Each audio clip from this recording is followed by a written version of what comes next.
કેન્દ્રીય માર્ગ પરિવહન અને રાજમાર્ગ મંત્રી નીતિન ગડકરીએ ભરૂચમાં દિલ્હી મુંબઈ એક્સપ્રેસવેના કાર્યની સમીક્ષા કરી હતી અને એ જગ્યાનું નિરીક્ષણ કર્યું હતું જ્યાં ફેબ્રુઆરી 2021માં એક દિવસમાં સૌથી વધુ ઝડપી માર્ગ નિર્માણનો વિશ્વ વિક્રમ સ્થપાયો હતો.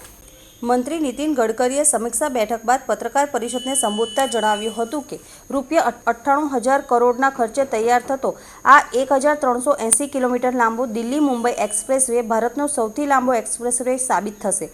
તેમાંથી રાષ્ટ્રીય રાજધાની દિલ્હી અને આર્થિક રાજધાની મુંબઈ વચ્ચે જોડાણનું જોડાણ વધશે તેમજ દિલ્હી મુંબઈ મહાનગરો વચ્ચે મુસાફરીનો સમય 24 કલાકથી ઘટીને માત્ર 13 કલાક થઈ જશે. આ ઉપરાંત દિલ્હી, હરિયાણા, રાજસ્થાન, મધ્યપ્રદેશ, ગુજરાત અને મહારાષ્ટ્રના 6 રાજ્યોમાંથી પસાર થતા આ એક્સપ્રેસવેમાં જયપુર, કિશનગઢ, અજમેર, કોટા, ચિત્તોડગઢ, ઉદયપુર, ભોપાલ, ઉજ્જૈન, ઇન્દોર, અમદાવાદ, વડોદરા, ભરૂચ, સુરત જેવા આર્થિક કેન્દ્રો સાથે જોડાણ સુધારવાની સાથે લાખો લોકો માટે આર્થિક સમૃદ્ધિ લાવશે એમ પણ કેન્દ્રીય પ્રધાને જણાવ્યું હતું. તેઓએ વધુમાં જણાવ્યું હતું કે ગુજરાતમાં 423 કિલોમીટરનો 8 લેનનો એક્સપ્રેસવે કુલ ₹65,100 કરોડ ખર્ચે બનાવવામાં આવી રહ્યો છે, જેમાંથી 390 કિલોમીટર અંગે કોન્ટ્રાક્ટ પહેલેથી જ આપવામાં આવ્યો છે અને બાકીનું પેકેજ ટૂંક સમયમાં આપવામાં આવશે. દિલ્હી વડોદરા વિભાગ અને વડોદરા મુંબઈ વિભાગ રાજ્યમાંથી પસાર થશે. ગુજરાત દેશનું એક મોટું આર્થિક કેન્દ્ર છે અને દાહોદ, લીમખેડા, પંચમહાલ, વડોદરા, ભરૂચ, સુરત અને વલસાડના નગરો અને શહેરોને જોડાણ પૂરું પાડવા માટે રાજ્યભરમાં અનેક આંતર પરિવર્તનની યોજના બનાવવામાં આવી છે. આ એક્સપ્રેસવે વડોદરા અમદાવાદ એક્સપ્રેસવે દ્વારા રાજ્યની રાજધાની સાથે પણ જોડાશે. ગુજરાત રાજ્યમાં 60 મોટા પુલ, 17 ઇન્ટરચેન્જ, 17 ફ્લાયઓવર અને 8 ઓવરબ્રિજનું આયોજન કરવામાં આવ્યું છે. તેમણે વધુ માહિતી આપતા જણાવ્યું હતું કે સમગ્ર એક્સપ્રેસવેનો એક મોટો ભાગ વડોદરા અંકલેશ્વરનો 100 કિલોમીટરનો વિભાગ બાંધકામના અદ્યતન તબક્કામાં છે અને માર્ચ 2022 સુધીમાં વાહન વ્યવહાર માટે ખુલ્લો કરવાનો લક્ષ્યાંક છે. માર્ચ 2023 સુધીમાં અંકલેશ્વરથી તલસાડી સુધીનો બાકીનો વિભાગ પૂર્ણ કરવાનો લક્ષ્યાંક છે. 2 કિલોમીટર લાંબો extrados cable span bridge Bharuch Narmada જિલ્લા પર એક આઇકોનિક બ્રિજ એક્સપ્રેસવે પણ બાંધવામાં આવતા ભારતનો પ્રથમ 8 લેન પુલ થશે.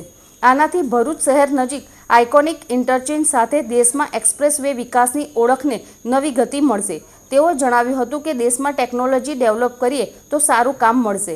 સારું કામ કરનારને પ્રોત્સાહિત કરવા જોઈએ અને ભૂલ કરનારને માફ ન કરવા જોઈએ. ગુજરાતમાં અનેક યોજનાઓ સાકાર લઈ રહી હોવાનું કહીને તે અંગે માહિતી પણ તેમણે આપી હતી. મારું મંત્રાલય કોઈ સમાધાન નથી કરતું. સસ્તા ભાવે સારું કાર્ય થાય તો દેશની જનતાને ફાયદો થાય. તેઓએ એમ પણ જણાવ્યું હતું કે એક હાઈવે નિર્માણમાં મારા ફાધર ઇન લોનું મકાન વચ્ચે હતું.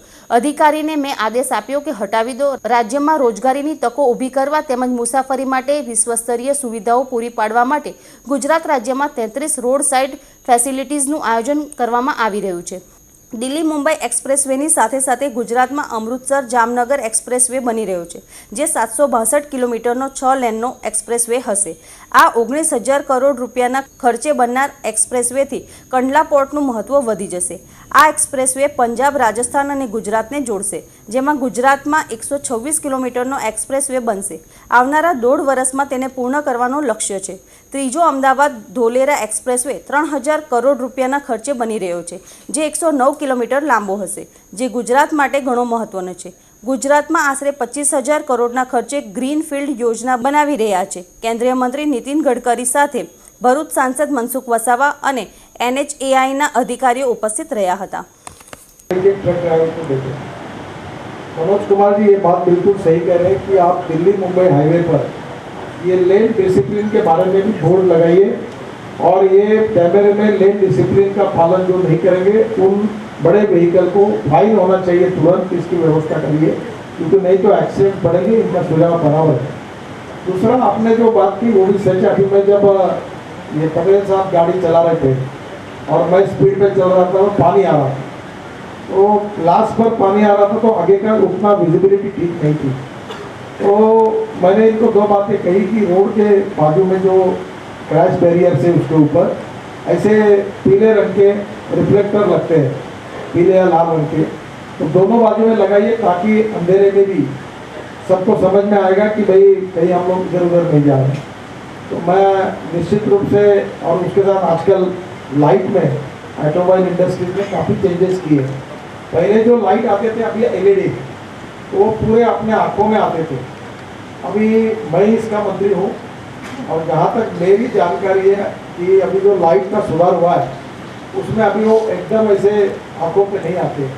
नई टेक्नोलॉजी पुराने होंगे 15 साल पहले 12 साल पहले उनमें ये प्रॉब्लम होगा, पर नए जनरेशन के जो ट्रक बसेस और सवारी है इसमें इसकी चिंता की। आपने दोनों भी मूल्यवान सूचनाएं की है और निश्चित रूप से इसका पालन करने के लिए सजग रहकर पूरी कोशिश करें। हमारे नेशनल हाईवे पे नाले बनते नहीं और बनते हैं तो ठीक बनते नहीं, और बन गए अच्छे तो उसमें कचरा भरा हुआ रहता है। ऐसा मैं अनेक जगह इंस्पेक्शन करते हुए पूछते हुए मुझे ध्यान में आया।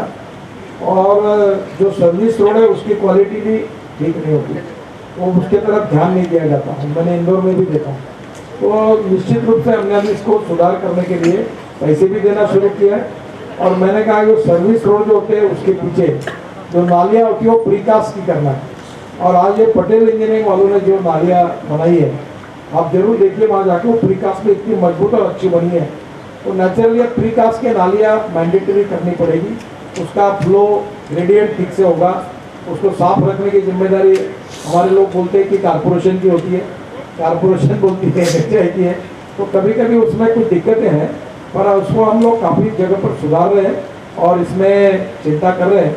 उसमें एक अच्छा कार्यक्रम बनाकर इसके बारे में हम लोग आपने जो सुझाव दिया उसके ऊपर काम करें।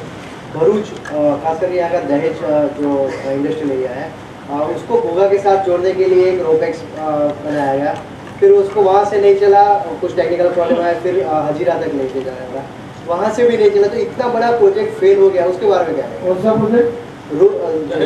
दहेज घोघा और फिर हजीरा घोघा बहुत महत्वाकांक्षी प्रोजेक्ट था। अभी तो मैं शिपिंग मंत्री नहीं हूँ, परिवहन का मुझे पता नहीं।